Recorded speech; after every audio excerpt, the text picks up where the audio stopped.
Hello everyone, welcome to my YouTube channel. इस video में हम ऐसी वैकेंसीज़ के ऊपर बात करने वाले हैं जो कि इस साल इलेक्शन से पहले आराम से भरी जा सकती थी, लेकिन अब उनको क्यों नहीं भरा गया इसका रीज़न तो किसी को नॉर्मली पता नहीं होगा। कुछ कुछ का रीज़न तो पता है, कुछ का बता पाना मतलब बिल्कुल पॉसिबल नहीं है। एक टाइप की ये मिस्ट्री है। तो चलिए कुछ वैकेंसीज़ के ऊपर हम बात कर लेते हैं।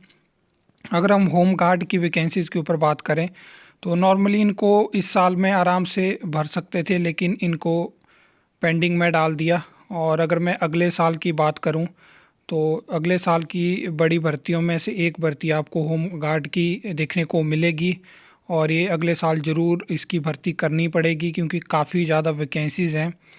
इसके बाद अगर हम बात करें पंचायत सेक्रेटरी की और टेक्निकल असिस्टेंट की, तो एडवर्टाइजमेंट आने से 3-4 दिन पहले मेरे पास ये अपडेट आ चुकी थी कि ये वैकेंसी इस एडवर्टाइजमेंट में नहीं आ रही हैं। और शायद मुझे लगा कि शायद ऐसा हो सकता है क्योंकि ये एडवर्टाइजमेंट से 1 या 2 दिन पहले एक न्यूज़ काफ़ी वायरल हो रही थी जिसमें बताया जा रहा था कि टेक्निकल असिस्टेंट और पंचायत सेक्रेटरी की वैकेंसीज़ को एचपीएसएससी के माध्यम से भरा जाएगा। तो मुझे लगा कि शायद क्या क्या पता कि इंक्लूड कर दें एचपीएसएससी के एडवर्टाइजमेंट में, लेकिन ऐसा नहीं हुआ। और अगर हम बात करें नेक्स्ट ईयर आपको पंचायत सेक्रेटरी की वैकेंसीज ज़रूर देखने को मिलेंगी और काफ़ी बड़ी ये भर्ती होने वाली है। 389 वैकेंसीज कम नहीं होती।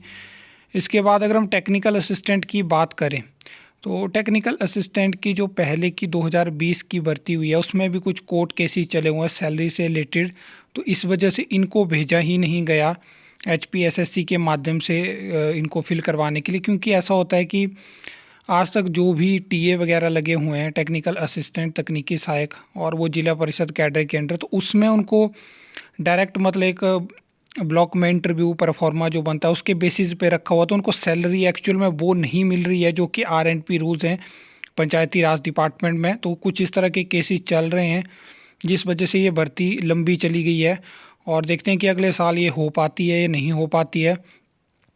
लेकिन जब 1-2 दिन पहले ग्राम रोजगार सेवक की भर्ती इन्होंने स्टार्ट कर दी, तब मुझे ज़्यादा ये लगा कि अगर ये चाहते तो पंचायती राज में और भर्तियाँ कर सकते, जैसे कि सेक्रेटरी टेक्निकल असिस्टेंट की। क्योंकि तब तक तो यही लग रहा था जब एडवर्टाइजमेंट आ गई थी कि हो सकता है शायद इन्होंने पंचायती राज डिपार्टमेंट में इस साल कोई भी वैकेंसी नहीं भरनी होगी, तो उन्होंने ऐसा किया। लेकिन अब ये ग्राम रोजगार की भर्ती करना स्टार्ट इन्होंने कर दी है। एक ब्लॉक अन्नी की कुल्लू में वहाँ की वैकेंसीज आ चुकी हैं, तो अगर आप भरना चाहें जो भी वहाँ के कैंडिडेट हैं तो उनको भर सकते हैं।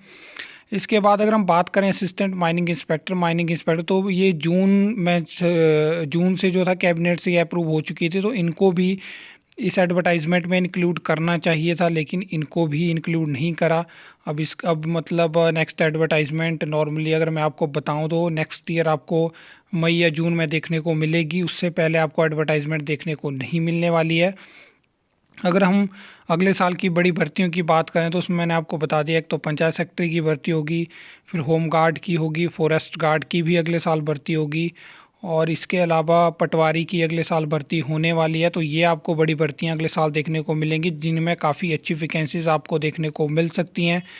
बाकी अगर ये चाहते तो इनमें से मैक्सिमम वैकेंसीज़ को इस साल निकाल सकते थे। एचपीएसएससी के एडवर्टाइजमेंट में ये वैकेंसीज़ आ सकती थी, लेकिन इनको इंक्लूड नहीं करा गया। और बाकी मैंने कुछ कुछ रीज़न आपको बता दिए कि क्या क्या रीज़न थे जिन वजह से ये वैकेंसी नहीं आई हुई है। बाकी इसके बाद आपको एक ऐसी वीडियो दिखने वाली है जिसमें हम पेंडिंग रिजल्ट्स के ऊपर बात करने वाले हैं, और कौन कौन से ऐसे रिज़ल्ट हैं जो आपको इलेक्शन से पहले दिख जाएंगे, मतलब कोड ऑफ कंडक्ट से पहले दिख जाने चाहिए या आ जाने चाहिए थे, और कोई ऐसे एग्ज़ाम जो पिछले साल के हुए हैं और अभी तक उनके रिज़ल्ट का नामो निशान नहीं है।